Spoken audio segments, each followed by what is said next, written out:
Hujan deras yang terjadi Minggu 19 Desember siang di kawasan Desa Gitgit menimbulkan bencana.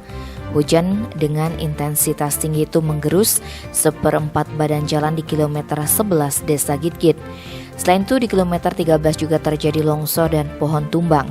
Akibatnya arus lalu lintas tersendat cukup lama.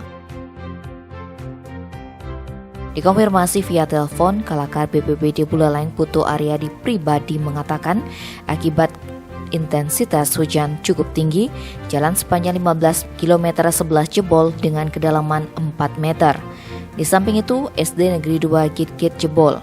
Parahnya, runtuhan senderan sekolah itu menimpa rumah warga yang berada di bawahnya. Sontak, lumpur dan sejumlah material menimbun bagian belakang rumah milik Sudarbe. Kata Sudarbe, ini pertama kali bagian belakang rumahnya tertimpa. Peristiwa yang terjadi secara tiba-tiba itu pun mengagetkan seisi rumah karena saat kejadian, Sudarbe dan keluarga tengah berada di dalam rumah.